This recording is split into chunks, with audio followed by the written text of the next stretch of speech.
Kirchhoff's law, Kirchhoff's current law. ठीक है, Kirchhoff's law में पहले डिस्कस करना चाहते हैं किरचॉफ्स करंट लॉ। ठीक है, चलिए, it is also called KCL। इसी को क्या बोलते हैं? KCL। According to this law क्या है? The algebraic sum of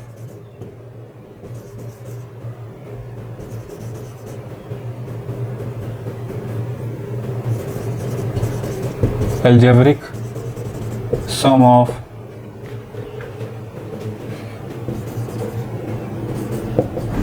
entering currents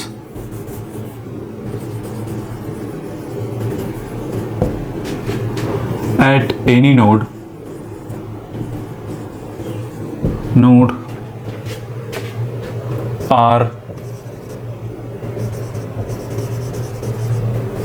are closed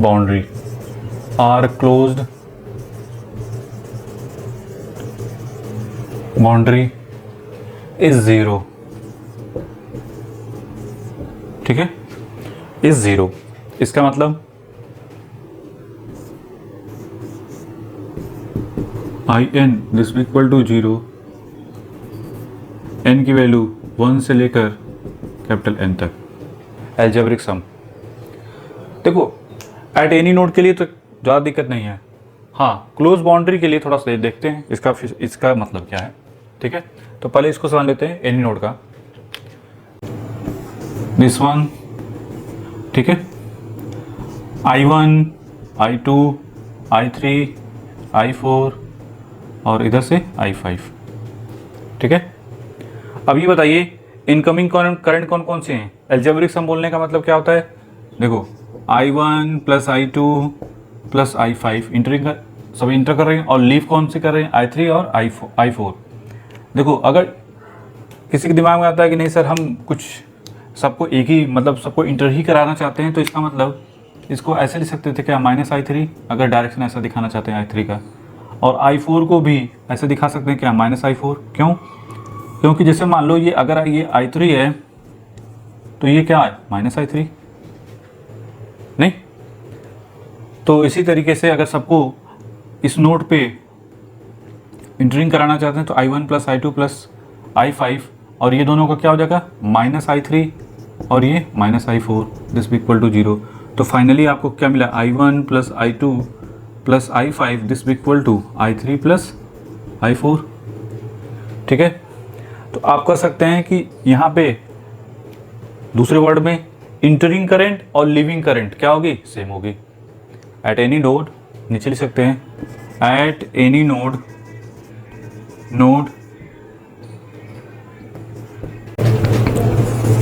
the sum of currents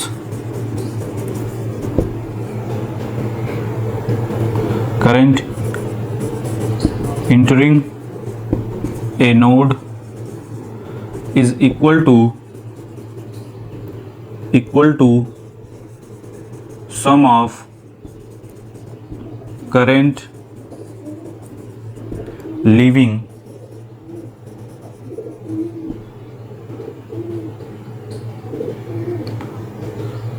some of the current living.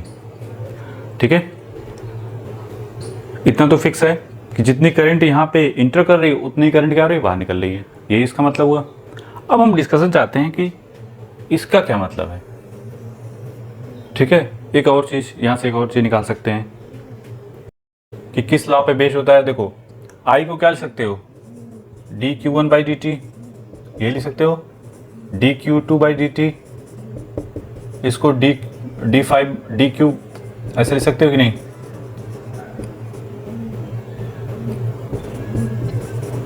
ऐसा लिख सकते थे, करंट है ना, तो करंट तो ऐसे ही होती है dQ/dt, तो Q4/dt। तो फाइनली मिला Q1 plus Q2 plus Q5 this equal to Q3 plus Q4। तो एक चीज़ तो समझ में आ गई क्या, कि जो KCL है वो किस पर बेस्ड है? चार्ज कंजर्वेशन पे। ठीक है, चार्ज कंजर्वेशन पर फोकस होता है, ये पर बेस्ड है ये लॉ।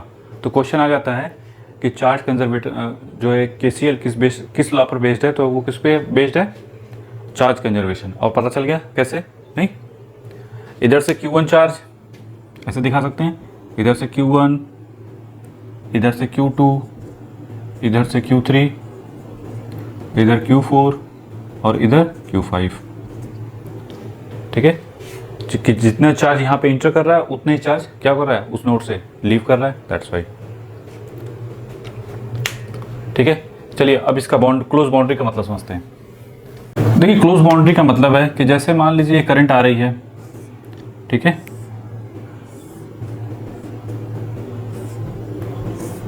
ठीक है, इधर से I1, इधर से I2 और इधर लीव हो गई I3, और इसके अंदर भी करंट हो, सपोज करो I4, I5 और इधर I6, तो क्लोज बाउंड्री का मतलब इस boundary, that is close boundary.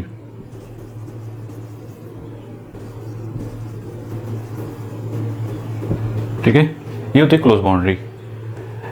अब इस क्लोज बाउंड्री को हम एक नोड की तरीके से कंसीडर कर सकते हैं, मतलब कि I1, I3, देखो यहाँ पे अगर लगाएं लाओ तो क्या हो जाएगा, I1, इसको वेरीफाई भी करेंगे कब, जब क्वेश्चन हल सॉल्व करेंगे, रिजॉल्व करेंगे तब। तो देखिए I1, ठीक है, इस सबको एक एज्यूम करके चलो कि एक नोड पे यहाँ पे आ रही है करंट, नहीं, entering I1, entering I2, leaving क्या हो जाएगी I3। कहने का मतलब है अगर इन तीनों के हेल्प से जब बड़े क्वेश्चन आते हैं, तो देखो एक क्वेश्चन ये है कि आप क्या करो कि अगर इसमें सपोज करो इसमें करंट चाहिए, हम इन दोनों को वैल्यू पता है हमको, तो आप क्या करोगे, सीधे बाउंड्री कंडीशन लगा, सॉरी क्लोज बाउंड्री लगा के रिजॉल्व कर लिया, टाइम बच गया। नहीं तो कैसे करते, this one plus this one plus this one, इन तीनों का सम करके ये करंट निकालते। उसी तरह यहाँ पे केसीएल लगाते, इस one this one this one का एल्जेब्रिक सम करके इसको निकालते, फिर यहाँ पे इन तीनों का सम करके एल्जेब्रिक सम करके तब I3 निकलता। तो कम से कम टाइम तो बचता, और हो सकता है प्लस माइनस के मिस्टेक हो जाए तो जिसकी वजह से क्वेश्चन गलत हो जाए। तो इस टाइप के प्रॉब्लम को रिजॉल्व सबसे शॉर्ट करने का सबसे आसान तरीका क्लोज बाउंड्री लगाओ। अगर आपको ये निकालना है या ये निकालना है, ये निकालना है और ये दोनों करंट ऑलरेडी दी हुई हो तो, अदरवाइज आपको फिर से वही पुराना ही फॉलो करना पड़ेगा। अगर ये दोनों नहीं पता है, इन दोनों में से ये दोनों में पता है कोई, मतलब कुछ इस टाइप का है, तब तो उसके करस्पॉन्डिंग चलिए। खैर क्वेश्चन जब करेंगे तो डिस्कस करेंगे। ठीक है, यहाँ तक तो कोई डाउट नहीं। तो ये तो क्लियर हो गया कि क्लोज बाउंड्री का मीनिंग क्या है। ठीक है, चलिए अब देखते हैं क्वेश्चन। इस पर हमारा मोटिव है डिटरमाइन करना है I1, I2 और I3। देखो, एक तो बाउंड्री कंडीशन से भी निकाला जा सकता है इसको, नहीं, बाउंड्री कंडीशन करस्पॉन्डिंग अगर इसको क्लोज कंडीशन ले लें और इसको वेरीफाई भी करेंगे with the help of nodal से भी। देखो, इनकमिंग करंट I1 और इधर से इनकमिंग करंट कितनी, 12 प्लस 12, और आउटगोइंग किधर है, देखो ये आउटगोइंग हुई ना, तो दिस इक्वल टू 8। तो I1 की वैल्यू कितनी हो गई, -4 एम्पियर। ठीक है, बाउंड्री क्लोज बाउंड्री कंडीशन से हमने निकाल दिया कि इसको क्लोज बाउंड्री मान लिया। तो इनकमिंग करंट ये जस्ट लाइक एक नोड की तरीके से बिहेव करेगा। तो I1 इंटर कर रही है इधर से 12, तो लीव कितना है 8, तो हो गया, हमको मिल गया। लेकिन कुछ लोग चाहेंगे नहीं सर, हम इसको नोडल एनालिसिस से node with the help of KCL से ही, केसीएल के नोड वाले से करना चाहते हैं कि algebraic sum of current eight any node क्या मिलता है हमको, 0। मतलब कि जितनी करंट इंटर कर रही है उतनी ही करंट क्या होगी, लीव करेगी एनी नोड से। तो चलिए इस नोड किसी भी नोड्स को पकड़ लेते हैं, ये 1, ये 2, ये 3। तो अप्लाई KCL एट नोड, किस पे अप्लाई करें, जिस पे इजीली निकल जाए, 2 पे। इंटरिंग करंट कितनी है, 12 प्लस I3। देखो this one plus this one, this equal to कितना हो जाएगा, आउटगोइंग कौन सी है जो इसको छोड़ रही है, तो I3 की वैल्यू कितनी होगी, -3 एम्पियर। ठीक है, 12 plus I3 this equal to 9, तो कितना होगा I3 की वैल्यू -3 एम्पियर। ठीक है, कोई दिक्कत नहीं। एट नोड 3 पे चले आओ, KCL अप्लाई करते हैं 2, 3 पे KCL। चलिए, incoming current 9, outgoing 8 plus I2, तो I2 की वैल्यू कितनी होगी 1 एम्पियर। I1 की वैल्यू कितनी निकलेगी, यहाँ पे चले जाओ, ठीक है, या यहाँ पे भी अप्लाई कर सकते हैं जैसे आपकी इच्छा। चलो हम लोग यहाँ पे अप्लाई कर देते हैं KCL at node 1। I1 entering current I1 plus I2 this be equal to I3। तो I1 की वैल्यू कितनी हो गई I3 माइनस I2। I3 कितनी है -3 और I2 कितना है, I2 भी निकाला 1, तो ये हो जाएगा -4 एम्पियर। देख लिया आपने। I2 की वैल्यू कितनी हो गई, what about I2 1 ampere and what about I3 -4 ampere. बना लो इसको, ठीक है। तो अगर बाय द वे, वैसे तो I1 निकाला यहाँ से भी था इजी, लेकिन अगर बाय द वे ये पता है और कुछ इस टाइप का कॉम्प्लेक्स नज़र आता है तो, और ये करंट पूछा है, तो हम क्लोज बाउंड्री कंडीशन लगा के भी हम निकाल सकते हैं, ठीक है। बना लो इसको। क्वेश्चन में हमको डिटरमाइन करना I1 I2 I3। चलिए डिटरमाइन करते हैं। देखो यहाँ पे इसको नोड 1 2 3 4 ऐसे कर सकते हैं। पहले जो देखो इजी वे में निकाल सकता है, इस नोड 1 पे अप्लाई KCL एट नोड 1। इस नोड पे देखो इनकमिंग करंट कौन कौन सी है, इस नोड की बात कर रहे हैं। इनकमिंग करंट I1 प्लस 1, ये भी इनकमिंग। आउटगोइंग कौन सी है 10 और 2, तो ये हो गया 10 और ये 2, तो I1 कितना होगा 10 प्लस 12 माइनस 1 11 एम्पियर, ठीक है। अब आते हैं नोड 2 पे, अप्लाई KCL एट नोड 2 पे क्या होगा, इनकमिंग करंट 2 एम्पियर और 3 एम्पियर, तो 2 प्लस 3, आउटगोइंग 1 प्लस I2, तो I2 की वैल्यू कितनी हो गई 5 माइनस 1 4 एम्पियर, सिंपल सी, ठीक है। और फिर हमको चाहिए I3, तो चाहे इस पॉइंट पे लगा दो चाहे इस पॉइंट पे KCL। चलो 3 पे लगाते हैं, नोड 3 KCL। इंटरिंग देखो इनकमिंग करंट दिस वन और दिस वन, तो 10 plus I3 this be equal to I1, और I1 की वैल्यू कितनी आई थी हमको 11, तो 10, तो I3 कितना हो जाएगा 11 माइनस 10 1 एम्पियर। नहीं, कोई कहता नहीं सर हम यहाँ से डिटरमाइन करें, चलो यहाँ से भी निकाल सकते हैं। इनकमिंग करंट कौन कौन से हैं इस पॉइंट पे, सिर्फ I2 और आउटगोइंग I3 प्लस 3, तो I2 की वैल्यू I3 कितना है 1 और ये कितना है 3। एक सेकेंड, हमको I2 चाहिए ना जी, I3 चाहिए, तो I2 की वैल्यू कितनी आई है 4 माइनस 3 1 एम्पियर, यहाँ से भी निकाल सकते हैं, ठीक है। और अगर यहाँ पे क्लोज बाउंड्री कंडीशन लगाना भी चाहें कोई फायदा नहीं है, ठीक है। चलो नेक्स्ट क्वेश्चन, यहाँ पे I1 और I2 डिटरमाइन करना है। देखो कैसे निकलेगा, यहाँ पे एक नोड 1 2 और इसको 3 नामकरण कर दिया। चलिए किसी एक उठा लेते हैं। नोड 1 पे इनकमिंग करंट कौन सी है I1 और आउटगोइंग 4 और ये 3, तो I1 तो हो गया 7, ठीक है।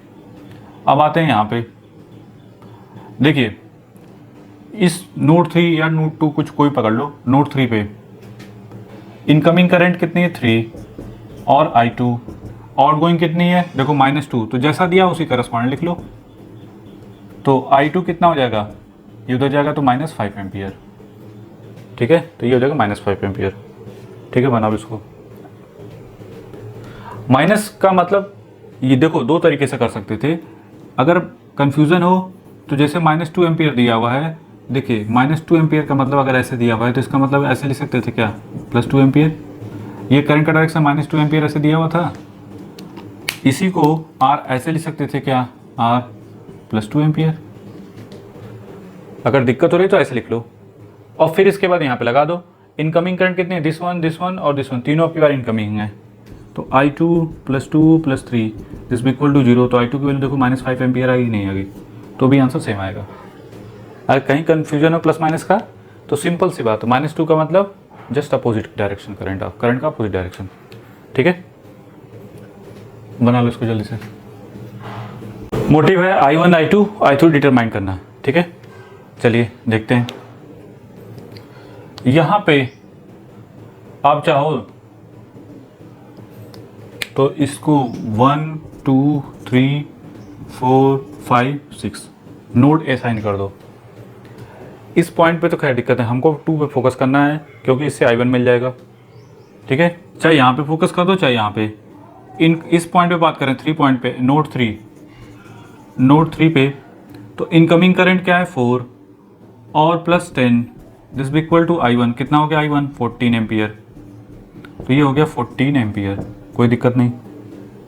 I2 फोकस करते हैं।